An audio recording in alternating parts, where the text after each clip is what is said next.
I never thought that a simple act of kindness could change the way I looked at life. My name is Emily Parker, and for most of my life, I believed I was strong enough to handle everything on my own. I married young, raised a family, and worked hard to keep things together. But sometimes, life has a way of showing you that no matter how much strength you think you have, everyone needs a helping hand at some point.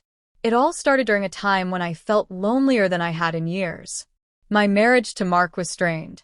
He was busy with work, often traveling for long stretches of time, and even when he was home, his mind was somewhere else.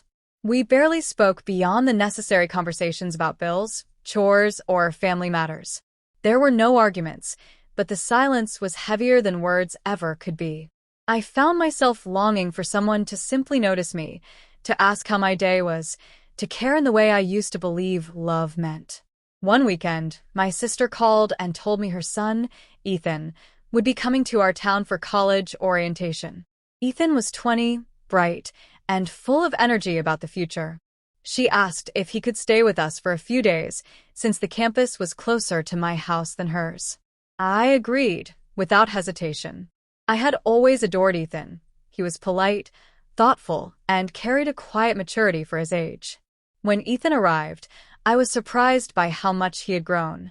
The little boy who once ran around our backyard with scraped knees was now a tall young man with an easy smile. He greeted me warmly, carrying his suitcase inside before I could even offer to help. "Aunt Emily," he said with genuine happiness, "thank you for letting me stay.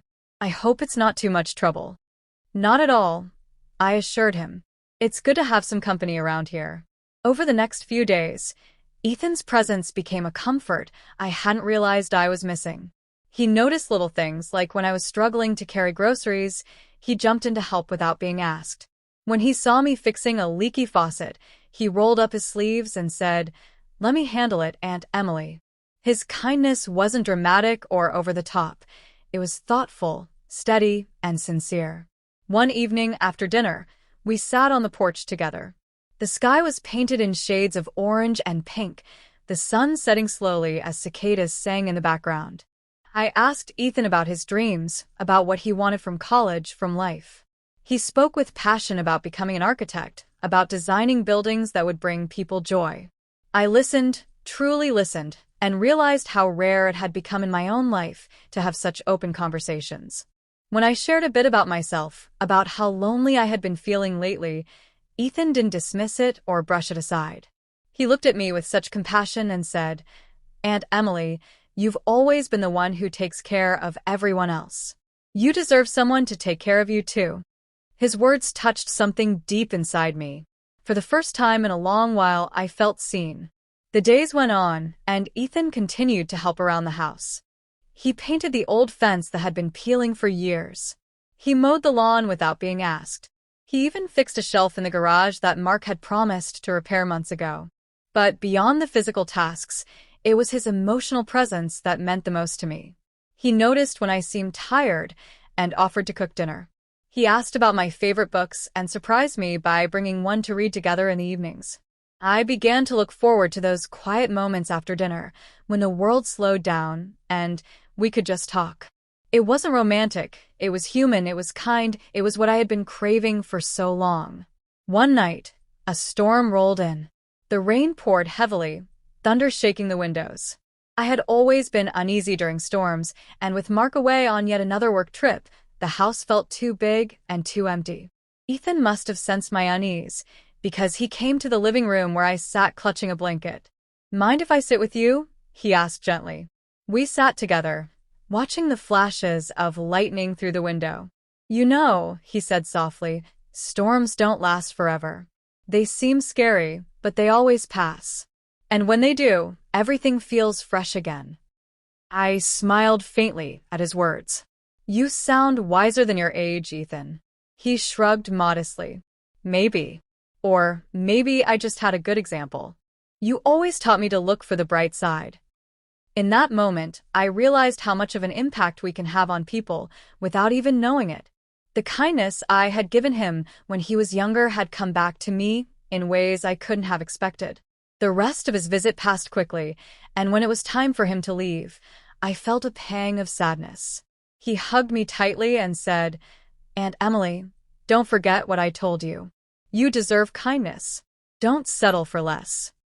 After he left, I sat on the porch again, staring at the freshly painted fence he had worked on. My life hadn't magically changed, but something inside me had. Ethan's kindness had reminded me of my worth, reminded me that I didn't have to accept loneliness as my reality. When Mark returned, I began speaking more openly with him about how I felt. It wasn't easy, and it didn't fix everything overnight, but it was a start. For the first time in years, I felt brave enough to ask for more, not because I wanted perfection, but because I finally believed I deserved love and attention. Ethan's visit became a turning point in my life. It wasn't about infidelity, not in the way most people think. It was about emotional honesty, about realizing that sometimes the smallest gestures can heal the biggest wounds. He helped me see what I had forgotten, that kindness can change everything. And so, while my marriage still had its challenges, I no longer felt invisible. I no longer felt like I had to carry the world alone. Ethan had reminded me of something so simple, yet so profound. Everyone deserves to be seen, heard, and cared for. Years later, when Ethan graduated as an architect, he sent me a letter. Inside was a sketch of a house he had designed, with a porch just like mine. At the bottom, he had written, "For the person who taught me the importance of home." I cried when I read those words, not out of sadness, but out of gratitude. Life doesn't always give us dramatic rescues or grand gestures. Sometimes it gives us people who simply show up, who notice, who care. And that kind of kindness can change everything. Ethan may have been just my nephew, but to me, he was also a reminder that family isn't just about blood. It's about love, support, and the courage to remind each other of our worth. That summer, when my nephew helped me in ways I didn't even know I needed, I learned that sometimes the strongest healing comes not from fixing everything, but from being reminded that you don't have to face life alone. And for that, I will always be thankful.